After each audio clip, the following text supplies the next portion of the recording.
Manchester سے member of برطانوی parliament اور shadow deputy leader of the house Muhammad Afzal Khan کی کوششوں سے پاکستان میں پھنسے برٹش پاکستانیوں کو واپس لانے کے لیے چارٹرڈ فلائٹس کا آغاز کر دیا گیا، جس پر انہوں نے حکومت پاکستان اور PIA کا شکریہ ادا کیا۔ تفصیلات راجہ واجد کی اس رپورٹ میں۔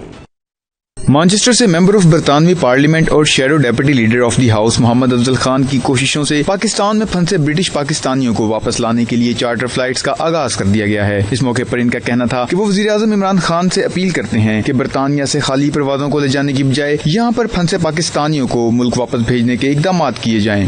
کووڈ-19 کرونا وائرس کی مشکلات کی وجہ سے ہزاروں کے حساب سے برٹش پاکستان میں سٹک ہوئے تھے۔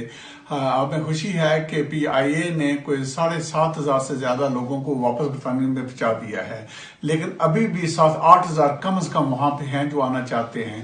90 MPs نے سائن کیا تھا لیٹر، جس سے 10 چارٹر فلائٹس بھی اب آ رہی ہیں، یہ کوئی 2,500 کے قریب ہوگا۔ تو ہمیں اب بھی PIA کی امداد کی ضرورت ہے۔ تو آج میں نے پرائم منسٹر عمران خان کو جو لیٹر لکھا ہے اس میں یہ گزارش کی ہے کہ یہ جو پرائسنگ ہے اس کو ٹھیک کیا جائے، اور اس کے ساتھ جو ہمارے لوگوں کے پاس آلریڈی ٹکٹ ہیں ان ٹکٹ کو بھی ایکسیپٹ کیا جائے، نئے ٹکٹ لینے کی ضرورت نہیں ہونی چاہیے، اور اسی کی طرح ایئرپورٹ کے اندر جو سوشل ڈسٹینسنگ ہے اس کا دھیان رکھا جائے۔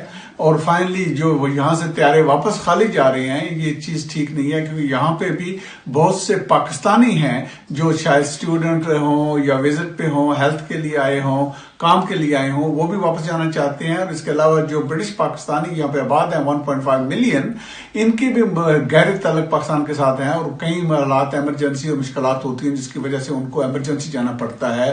یہاں پہ ڈیڈ باڈیز ہیں جو لوگ واپس لے کے جانا چاہتے ہیں، تو ریٹرن فلائٹ میں یہ فیسلٹیز ہونی چاہیے۔